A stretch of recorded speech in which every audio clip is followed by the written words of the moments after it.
Well, it's very interesting, sort of comparing notes from across the globe, and that's benefits of these conversations. I'm going to bring us to order now and to welcome all our colleagues and guests this lunchtime in the UK at least, for the July Masterclass entitled Local Authority Clients' View of Major Projects. And we welcome Ruth Bagley OBE. My name is Richard Bayfield. I'm a member of the Construction Investigation Group. For those who don't know us, we're a niche group of consultants that can provide an informed perspective on your project. And also, we sometimes act as a think tank. We recently had a letter published in the Times following several days of construction sector criticism in the news. You can see the letter at our website, cigservices.co.uk. One aim of our group is to seek improved project delivery through better project governance, particularly for the benefit of the UK taxpayers, for which most of us have an interest one way or another. And so to today, the public and private sectors sometimes struggle understanding each other's objectives, and ways of working can cause tensions and poor outcomes. How can we understand each other better and deliver complex, challenging projects more effectively and to mutual benefit? We welcome Ruth Bagley, who will share her extensive experience as a strategic policymaker, client, partner, and stakeholder manager from her work as a local authority chief executive. Ruth will cover effective working as a local authority with private sector partners and contractors. In particular, she will refer to her leadership of two major initiatives. And now, first slide, please. I've been trying to say that. The Western Rail link to Heathrow. I understand this new rail link between Slough and Heathrow has been stalled by COVID. Amanda was going to put a slide up. There we go. And this is, for those of you who can picture the Great Western Railway, linking London and the West, a project that then links the Great Western Railway from the Slough end to Heathrow. I understand it's been stalled by COVID, but Ruth will give us a thorough insight as to how the project came about. For now, I just want to say it didn't follow the normal rules from my perspective. The second initiative that Ruth will speak to is one of the UK's most radical public housing strategies, in which she facilitated major housing projects with social housing well above 50%, and this is several years back, and in a conservative held borough, that of South Hams, Devon. On that note, it's over to Ruth for the next 20 minutes or so. An audience, please put questions in the chat so we can follow with discussion for another 20 minutes or so. Thank you, Ruth. Thank you, and thank you very much for inviting me to speak, and hello everyone on such a warm day, I think, for absolutely everyone here. I've had 35 years as a professional and an executive in the public sector, and considerable experience during that time of working with the private sector, and now as a non-executive director, experience of working in other sectors with the public and private sectors. And in previous group sessions, I've heard of the frustration between the private and public sector, but the private sector's frustration with the public sector. And I thought it would be helpful to offer some balance, and particularly to improve understanding, to enable the private sector to work more successfully with the public sector. So in simple summary, the frustrations I've heard are that the local authorities are not clear about what they want, they are slow moving and very time consuming in decision making, they can change their minds, and they don't understand or engage effectively with the private sector. I'm sure that is true some of the time, and some of the criticism is justified, but it's by no means true all of the time. And there is some understanding needed by the private sector as well as to how the local authorities work and the pressures upon them. So I just want to give you some illustrations of where I don't think that criticism was justified. When I arrived in South Hams, which we have a map, but it's effectively 350 square miles of beautiful Devon countryside, largely protected countryside at that. And the councillors felt very strongly that it was necessary to protect that countryside, both for the benefit of residents and also because it's a very high value tourism area. The council I joined was high performing in terms of the quality of the services it administered, but the councillors and I understood that we were lacking a really strong vision and ambition for the future of the area. So we went through this in a fairly standard way of how do you develop your vision and objectives. And that is to say, we got the evidence base out, we researched it, we had away days, we had workshops. And what emerged from that was that the biggest structural problem that the area had and the community had was the lack of affordable housing.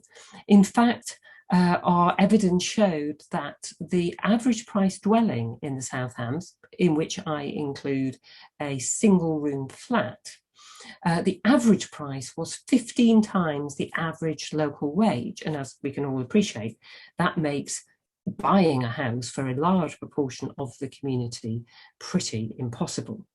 So the councillors began to realise this was their biggest structural problem, because not only did it stop people, young professionals, family people, finding somewhere to live, it had impacts on recruitment, including, of course, for the council, but it had major impacts on the viability of a whole range of services. So schools were at risk because families couldn't buy houses in certain areas, pubs were at risk, shops were at risk, even the retained fire service and the lifeboat crew were at risk.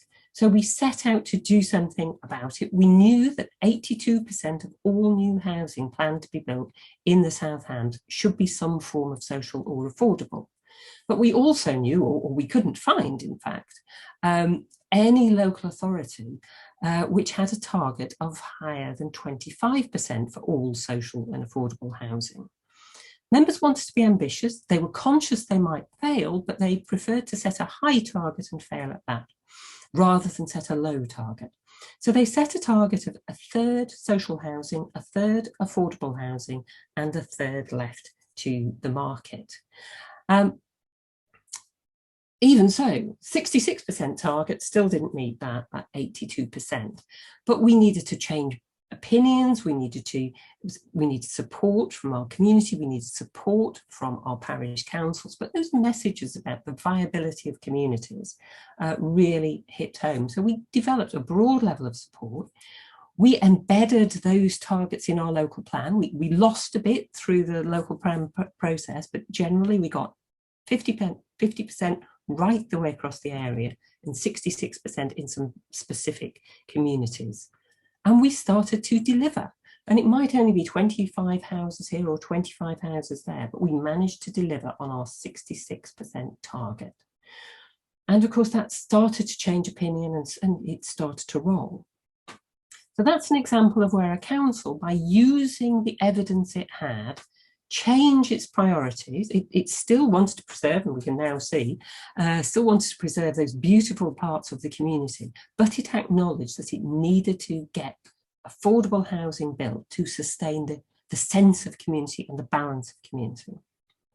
But my second challenge in South Hams, and here we've got some examples of it, was that the council had been tasked through the then regional structural plan to deliver a new settlement of about 10,000 houses, largely to take the growth of Plymouth, so in the west and very clearly adjoining Plymouth. Councillors feared that that would simply become a sprawling housing estate on the edge of Plymouth and would not be differentiated. But we sat down and thought, how can we do the best? Rather than be defeated, how can we do the best for this community and produce something we were proud of, something which would adequately set itself in South Hams? The conclusion we reached was we had to plan for a completely sustainable community, for one secondary school, 3 primary schools, all the retail property, all the commercial property, and all the civic and leisure functions you would expect. So we embedded that in our local plan. You can see here some artist impressions, and indeed, you know, that settlement is now being built. Unfortunately, I had left by the time we started to dig a hole. But we also concluded that we as a council, and South Hams is an effective but actually quite small council as councils in the UK go, we knew we didn't have the capacity to deliver this ourselves. We knew that, relatively speaking, planning powers can be weak, but we wanted to get it delivered to our vision. So we established a public-private partnership, including Plymouth City, including Devon County Council, but very much including private sector developers who were able and willing to commit to that vision of a wholly sustainable community. And if you go on the website for the Sherford New Community, I think you can see that that is what is now being achieved. As I say, I left before we actually got a spade in the ground, but the vision and the partnership were in place. I then moved to Slough, from my 350 square miles of Devon countryside to about 20 square miles of one of the most intensively developed and occupied communities in the country, but most particularly with the highest concentration of global and UK headquarters anywhere, including anywhere in London. And numerous names you would recognise, numerous names you may not recognise so much. Having worked with small and medium-sized businesses in the South Hams, I also recognised the value of working with the private sector, not just as a client contractor, but, as you've heard, as a partner. In September 2007, and I'd been there for a few months by that time, I had the opportunity to talk to the business community and was able to say, and perhaps with unfortunate foresight, that firstly, Slough's economy had been strong for probably best part of, well, certainly 90 years. And Slough's economy fluctuated in line with national and international trends, but not with the same troughs that you saw nationally. It had an extremely strong economy, but I said to the business community at that time, in your greatest strength is also your greatest risk, and that we ought to do everything we could to protect our economy, to grow it, to make it more sustainable, and that we should work more effectively together. A year later, of course, we faced a major recession, major financial crisis. And so I'd started to build links with the business community. I'd also started to think about what might work, and I'd heard quite a lot about what people expected. And so in late 2008, I had the opportunity to sit down with the leader of the council and with about 10 or a dozen of those major businesses and ask them what the council should be doing during this major recession. Now, there was a little bit of light-hearted discussion about the global value of the businesses represented in the room and just how small a country they were equivalent to. But that led to a very key point, which was that the council, in its capacity, its cash and its staff resources, didn't have the ability to help any of those major businesses. We might be able to do something with SMEs. But what those businesses told us was that they wanted us to prepare for the future. And they tasked us with three things. A couple were easier to deliver, although still are ongoing. But the big thing they tasked us to do was resolve the issue of access to Heathrow from the west. Now, bearing in mind these were just Slough or Thames Valley businesses at that time. And they already knew, because we briefly explained it, that we had an aspiration to look at what the need was. I'd heard a lot from businesses, not just in Slough, but from elsewhere in Berkshire, that this was a real frustration. They wanted us to do something about it. They wanted to help us do something about it. So that is the origin of that. Hearing from business in that specific conversation is the origin of the Western Rail project. But it rapidly became clearer that it wasn't just about Slough, and it wasn't even about Berkshire or even about the Thames Valley, that that link, if delivered, would improve business opportunity for South Wales, for the South West, for Swindon, for Bristol, for Southampton. In fact, a link of the nature that is now being planned will benefit a potential 14 million people in getting improved access to Heathrow. Now, that's partly about getting greater speed. 7 minutes from Slough Station into Terminal 5 Station rather than an unreliable, uncertain trip on the road. A saving of over 30 minutes for anywhere able to get to Reading or go through Reading on their typical rail journey, and certainty, reliability, speed. But it's the knock-on consequences, the economic benefits of that, which really engaged me.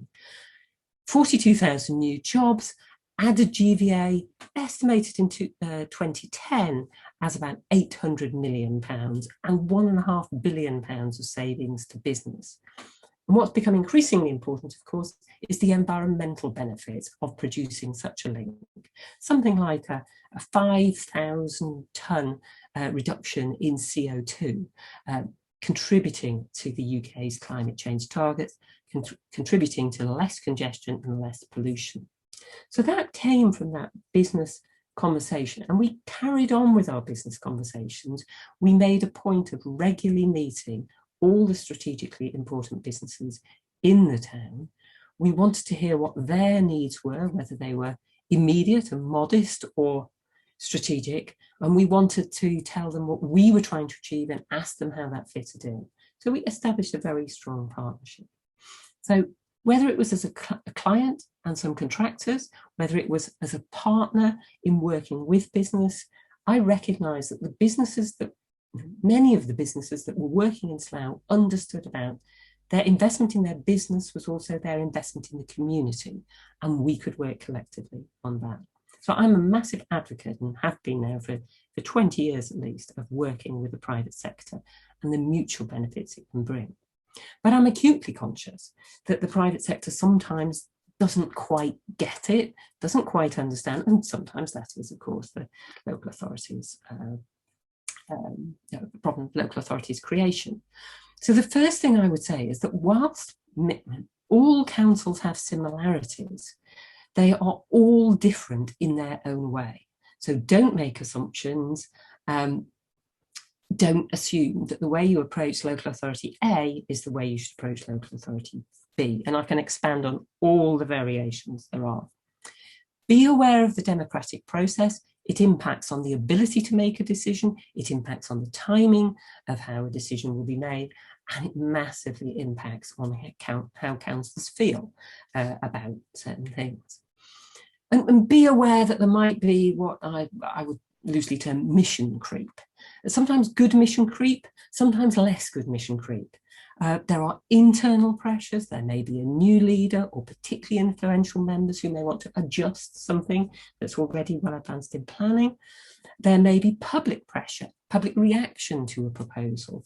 There may be governmental pressure. There may be legislative change. All of these things have a very direct impact on councils, and many of them have an impact on councils in a way that perhaps the private sector doesn't experience and doesn't recognise. And be aware particularly, whilst some local authorities may not be quite so engaged with their business community, they are very engaged with their own public, and that is important to remember.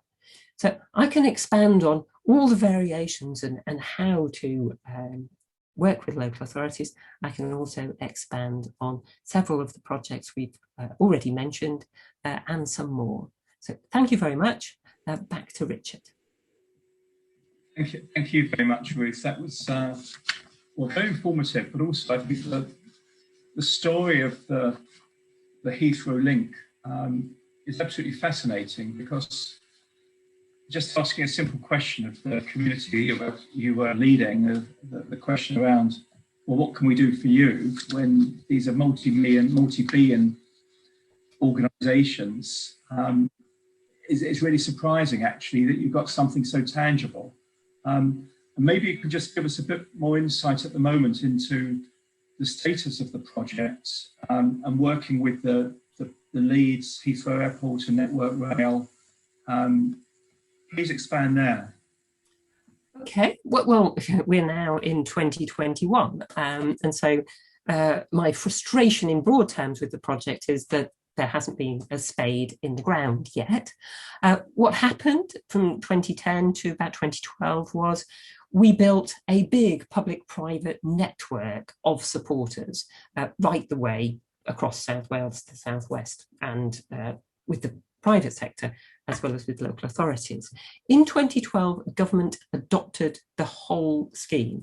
I'd asked for the development funding, which was a matter of multi-millions, but they approved in principle the whole scheme. They then handed it to Network Rail. And my experience of Network Rail has been, it is slow, and they would acknowledge that themselves. They are in a bit of a quasi public-private environment in that they're heavily influenced by government. And certainly at the first part of my engagement, the organisation was pretty risk averse. So acutely conscious of government pressure, acutely conscious of public pressure, wanting to make sure that it did not get it wrong. It's become less risk averse since then, and I would say that all the people I've personally dealt with on a routine basis have been absolutely committed, extremely hardworking and enthusiastic about this. So it's a sort of cultural aversion, not a personal aversion. Network Rail have developed the scheme, but then we've got to, in the latter teens, got to a stage where we need to move on and submit a development consent order application. This is a strategically important project for the nation, despite only being about 6 kilometres of tunnel. And that is where we are stuck. Because when government adopted the scheme in 2012, it said, subject to agreement with the aviation industry. At that time, the expectation on all sides was that that was not necessarily a massive financial contribution, but that the scheme had been based on 2 runways. And of course, the Davis Commission hadn't even been commissioned at the time of this decision. So there was an expectation that Heathrow in particular would make, if not a contribution, not demand its pound of flesh on use of its assets. As the Davis Commission then recommended the expansion of Heathrow, and Heathrow in theory would then have the capacity and need for Western Rail to resolve some of the new environmental impacts generated by the airport. Government's expectation of Heathrow's ability to contribute increased, and Heathrow's need for it increased, albeit, and I must stress this absolutely, the business case passed the Treasury based on 2 runways. There is no need for a 3rd runway to justify doing it. It's into the sort of politics of a contribution from Heathrow. Everything was going fine. The mood music was that hands were about to be shaken on a deal in January 2020. Unfortunately, firstly, the finding against the government's decision on the expansion of Heathrow sort of paused things, but with Heathrow fully expecting to be able to recover that position, as indeed they have started to do. But immediately after that, the impact of COVID and the ability of Heathrow to commit now to a contribution has caused a pause in the project.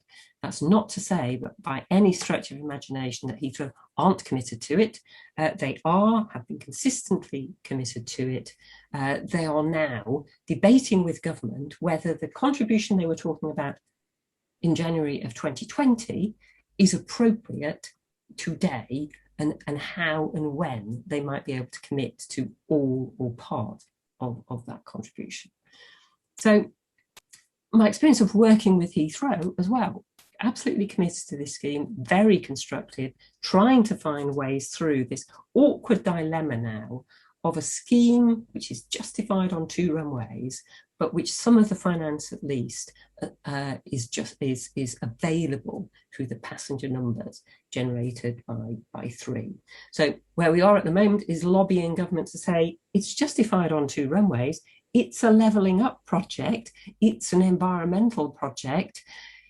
The 2 runway business case passed the Treasury thresholds.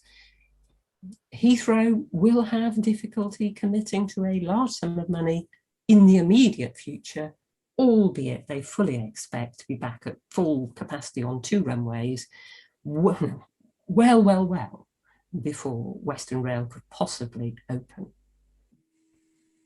Thank you, Ruth. That's a great insight into the genesis of the project, the fact that it can serve up to 14 or 15 million people in the west of the country, and the great credentials of sustainability and environmental standards. I'd just like to sort of go back a bit. You've shared with me that you're not a construction or a property person, and that gives you permission to comment on our industries without any baggage, which most of us here can't do. What do you feel about the perspective on the big projects such as HS2 and Crossrail that are making the headlines for cost overruns and delays? What's your sort of 1 minute of wisdom there, or thoughts from the outside? Well, I'm not, as you say, no background at all in the construction industry or property. But my first capital scheme was completed in 1995. So I was the client, the lay client to a capital scheme. And schemes and programs and so on that I have had direct or indirect oversight of have grown very considerably since to £2 billion worth of regeneration in Slough. But I have done project management on other things and on other capital but not construction schemes like IT and so on. So my learning right from the start, right from this first capital scheme, was plan, prepare, check, test before you launch yourself too far into something. And shortly before I moved to Devon, there'd been an audit commission, I think it was an audit commission report called Rome Wasn't Built in a Day, or something like that, which was in the early advice on doing development stage, gateway assessment, next stage, gateway assessment. So I introduced that approach into Devon to make sure that we allocated a modest amount to developing the scope of a project, being really clear what we're trying to achieve, to doing outline costing, before we were even allowed to move on and get something embedded into a capital scheme.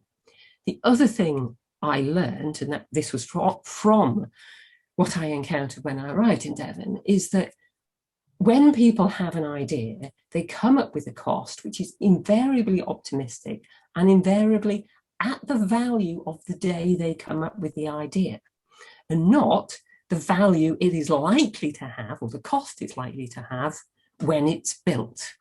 So as we were developing schemes in Devon, we costed with some allowance for predictable construction inflation to the day something was to be built. So we were never going back to councillors and telling them the cost's gone up by 25% from the number we told you 5 years ago, because we've built in an adequate sum. So all that development thought, tying down the scope, having a really clear understanding of the likely timetable of delivery, and having a really good understanding of the predicted cost. You will still get it wrong, but you won't be so far wrong.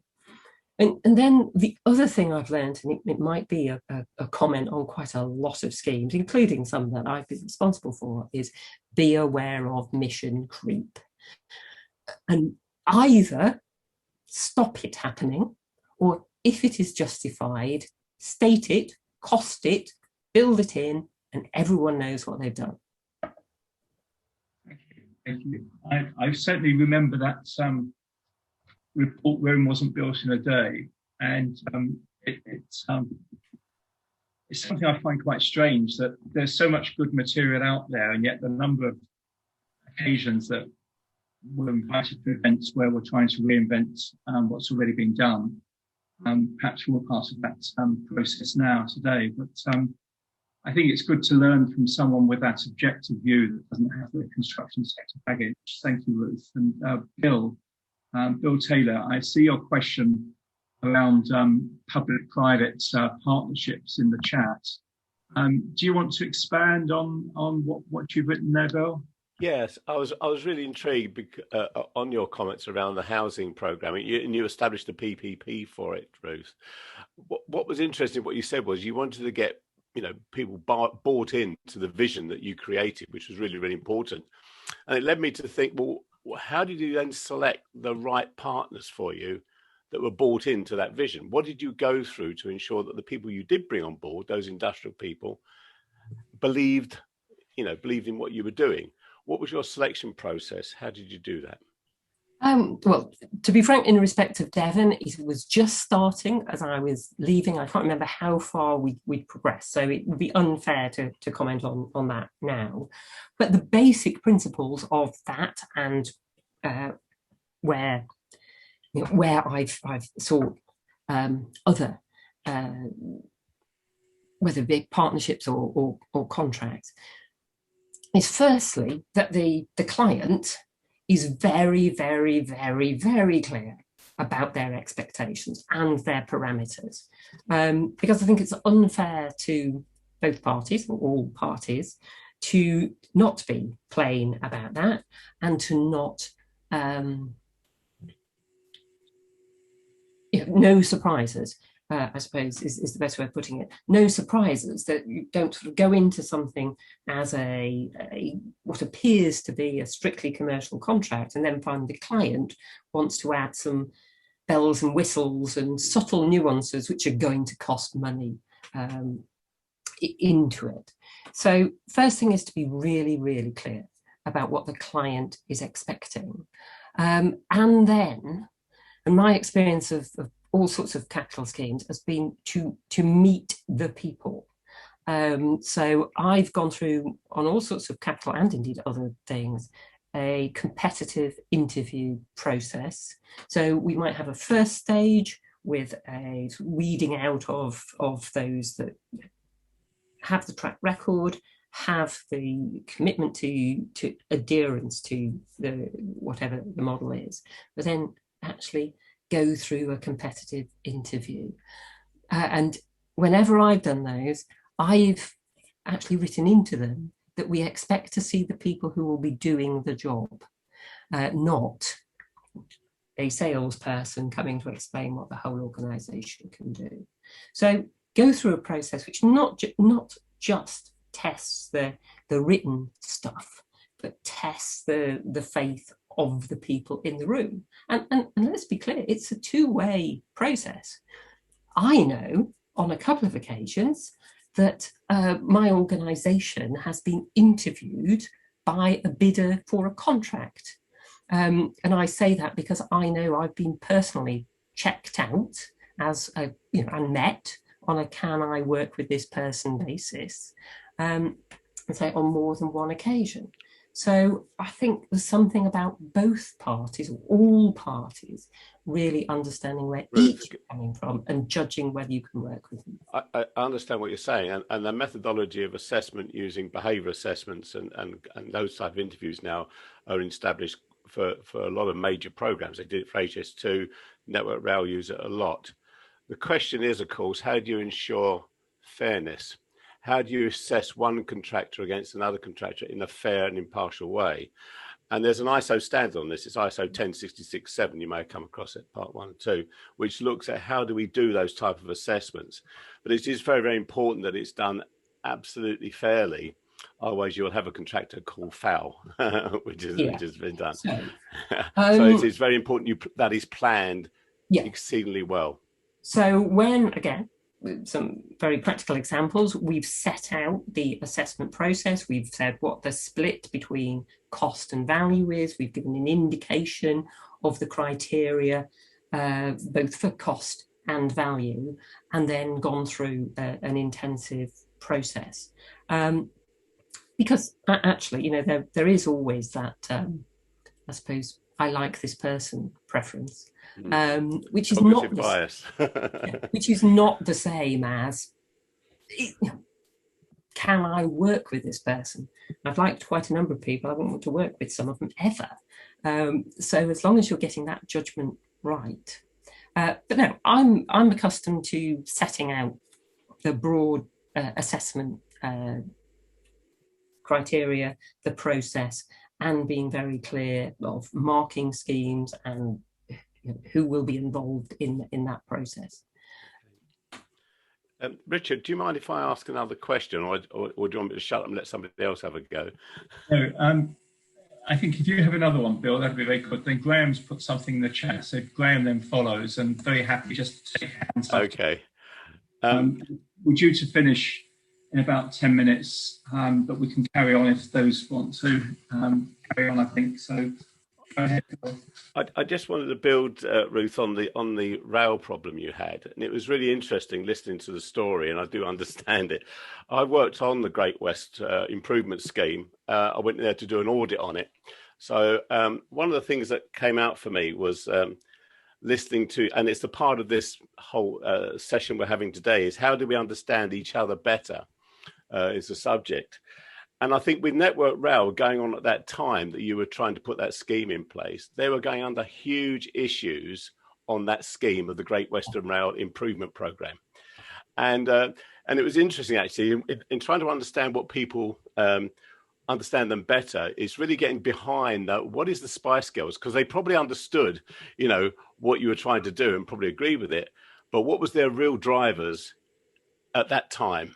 And I would have thought their drivers at that time would just get this other program finished, which was a disaster, and anything else we just don't want to know. Well, actually, to be fair, I'm not sure that the influence was that direct. Network Rail is a large organisations and teams do very specific things. I think, though, what was creating this sort of risk aversion was, as I say, indirectly the experience of trying to run that scheme and everything being problematic, and some of that problem was actually sitting in Slough. So I actually had other dealings with Network Rail at the time too, very amicable but a little bit tense at times. So I think the nervousness was around, we've got to get it right. We can't, because other things go wrong. We don't want to be blamed for this one going wrong. So there's it wasn't as directly related as to we're too busy because we're doing something else, but a culture of nervousness about getting it wrong. Yeah, no, I agree, Ruth. I agree. Graham, sorry, I've taken up too much time. Oh, no, Bill, as you know, I love the stuff on collaborative working and communication and partnership. So, no, I was fascinated. Thanks, Ruth. You're well aware of scope creep, and I love the way you sort of focus on that and manage that. The other sort of related issue that we often see in projects is optimism bias. And major projects such as HS2 and Crossrail, I think they're great examples of optimism bias when they created their budget and costing models and the like for their business case. Do you have any strategies for dealing with that? Well, as I said, when I arrived in Devon, and this, as I say, it was a very effectively run council, but perhaps not not quite so focused on how to manage things in a strategic way. We had an extraordinarily long list of potential capital schemes, and not the capacity or the cash ever to deliver them all. So people were sort of going, trying to, whoever shouted at them, whether it was management or councillors, a little bit of work was done on something. So I grasped this whole thing and said, right, we cannot do all of those. We've got to identify the ones that are a priority, that meet our objectives, that we can deliver in our people terms or our cash terms, or, as you heard with the new settlement, actually going to get someone else to deliver it. But at that time, we were just focused on what can we deliver.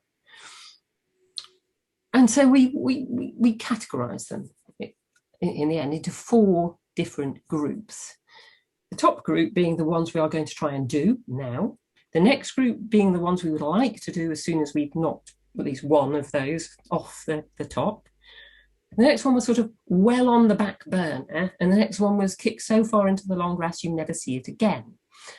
So we reduced the pressure, and actually we only ever then reported on the top 2.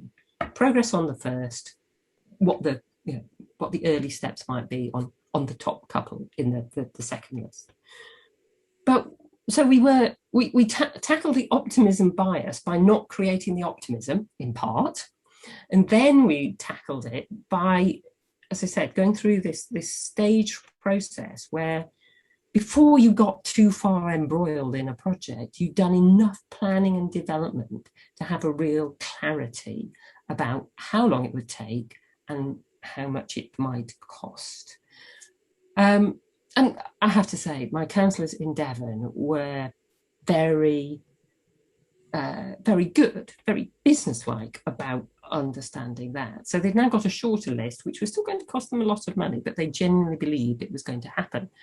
And actually, within time, it did. I think it's a challenge for contractors. It's a challenge for council officers. It's also a challenge for many councillors in being really robust about the planning, the costing, the timing, and then being prepared to sell what might be a difficult story about higher cost than the first sort of finger in the air came to, or the how long is it going to take. But once we got to having that clarity of plan, actually 9 out of 10 things went according to, close to plan. Everyone happy. Sometimes you've got genuine reasons why something can't go so quickly, or the costs genuinely must go up. Hopefully you've identified most of the unforeseeable, but there will be some things which are unforeseeable. My first capital scheme, I was saying to Richard and Amanda a few days ago, we were halfway, we must have been in construction from the time. This capital scheme opened in 1995, and suddenly, sometime in 94, I got a CDM regulations moment. So we now had to build things into the scheme, which when we were doing the early stage development in the early 90s, hadn't been part of legislation. So there we were able to very clearly say, this is new, we have to do it. If it costs a bit more, we have to fund it. Thank you. Thank you. So any further questions or comments from the floor? I think there's a really interesting, I just pondering observation, really, listening to what you're saying. David Marquette, in his book, The Language of Leadership, talks about how we need to build in sufficient thinking time as well as doing time, the breaking the doing time into stages, and then building in sufficient analysis, thinking time, and lessons learned from the previous, what you've done, to how it influences going forward. And having assessed lots and lots of construction programs myself, I'm often surprised how we just get wrapped around with the doing and not enough thinking and taking that time out.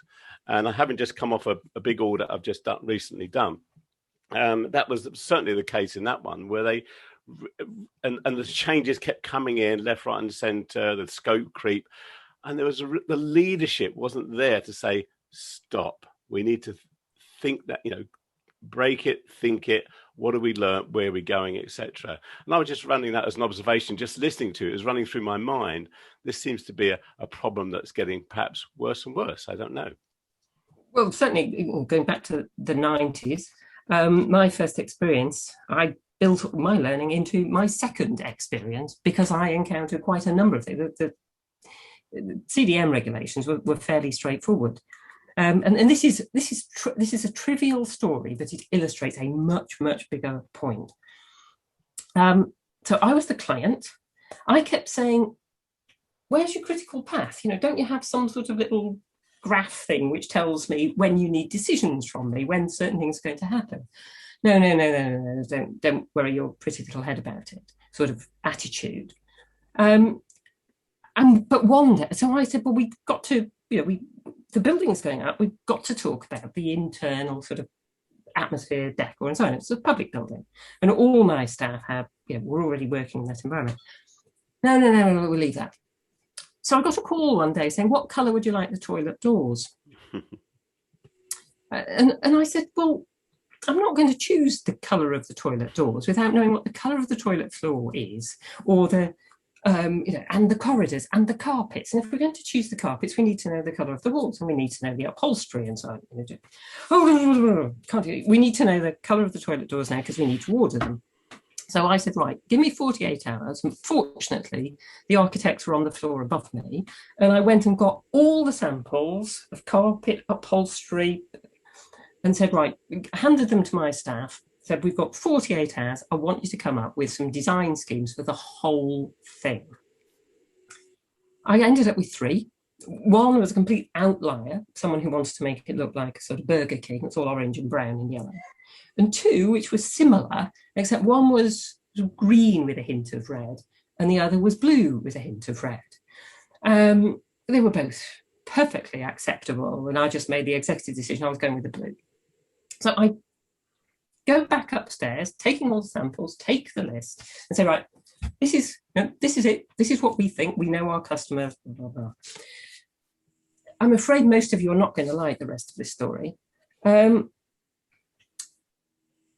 So they sort of said, well, what do you know about it? And I said, well, we know our customers, and this makes sense to me. It looks fairly okay. We need to. I said, look, you've given me 48 hours. You wanted the colour of the toilet doors. That's the colour of the toilet doors, and here's the whole of the rest. So at this point, one of the 3 men told me I was a bloody awkward woman. At which point I said, no, I'm your client, and I'm being reasonably demanding. But even better, at that point, the design officer came in, female, and said, oh yeah, that's fine. We've just done such and such secondary school, virtually identical to that, except you've chosen a different colour of legs for the chairs. So a trivial point, but the lack of this critical path and someone even thinking about when we should be doing the design scheme had created this immediate pressure on us to sort it out, but this ridiculous request to make a decision on something in isolation. So my learning from that and many other things in this scheme was that 6 weeks after this building opened, my boss said, right, we've got this even more complicated thing. You've done a great job on that. We want you to lead on this. And I said, fine. Conditions. The quantity surveyor reports to me, not to the architect. And there is a proper project plan. I will make sure there is, but I need support to make sure the architects know there's going to be one too. So it passed a bit more of the control into my hands as the lay client, as opposed to a sort of architect client to a contractor. But it also built in a lot more project planning and reduced some uncertainties. The other thing I should say to the construction world is when it opened, they arrived with a big bunch of flowers. And I thought, oh, that's nice, but do you give all your clients a bunch of flowers? And they said, no, we normally give them a silk tie. Well, that brings us, I suppose, round to where we started this discussion. I'm just going to make one observation to Bill in particular, with your comments around strategic thinking time. Yesterday, I was at a meeting of the Institution of Civil Engineers Council, and one of the items on debate was how we can improve the efficiency of the construction industry. Of course, people started nodding. The first question that then came up was, should it not be effectiveness, not efficiency? And that's kind of one of these things to ponder. And if you give yourself that thinking time, you actually don't go down that route. Well, we're all engineers and we measure percentages. So percentages efficiency is the key thing we should measure. But actually effectiveness is much more important. So I think we have a good demonstration of how effective we've had a client, a lay client in many respects, or a non-construction client in leading many projects. So thank you very much, Ruth. I'm going to pass over to Amanda now to just say a final few closing words, please, Amanda. Okay, well, Ruth, thank you very much indeed for a really excellent session. I'm sure a lot of people will be thinking about your stories and what they provoke in terms of the insights about the approach to this. And certainly I won't be offering you anything like a tie. They just don't have anything else. Oh, no, bless them, bless them. So at least somebody rushed out. Hopefully they weren't garage flowers. There was something a little bit more. Oh, good, excellent, right. So looking forward, I'm sure Ruth would be very happy for you to be in contact with her. She is on LinkedIn, and her email address, I think I can put, I'll put her contact slide up just in a short moment. From the point of view of everything else, we're going to take a holiday in August with our masterclasses. I think you might very well understand why, but we will start again in September. We're not banking on being able to do necessarily an in-person event quite yet, but we will be working towards those, as this series of masterclasses was really a way of us networking together in the absence of being able to meet in person. And so masterclass will start again in September.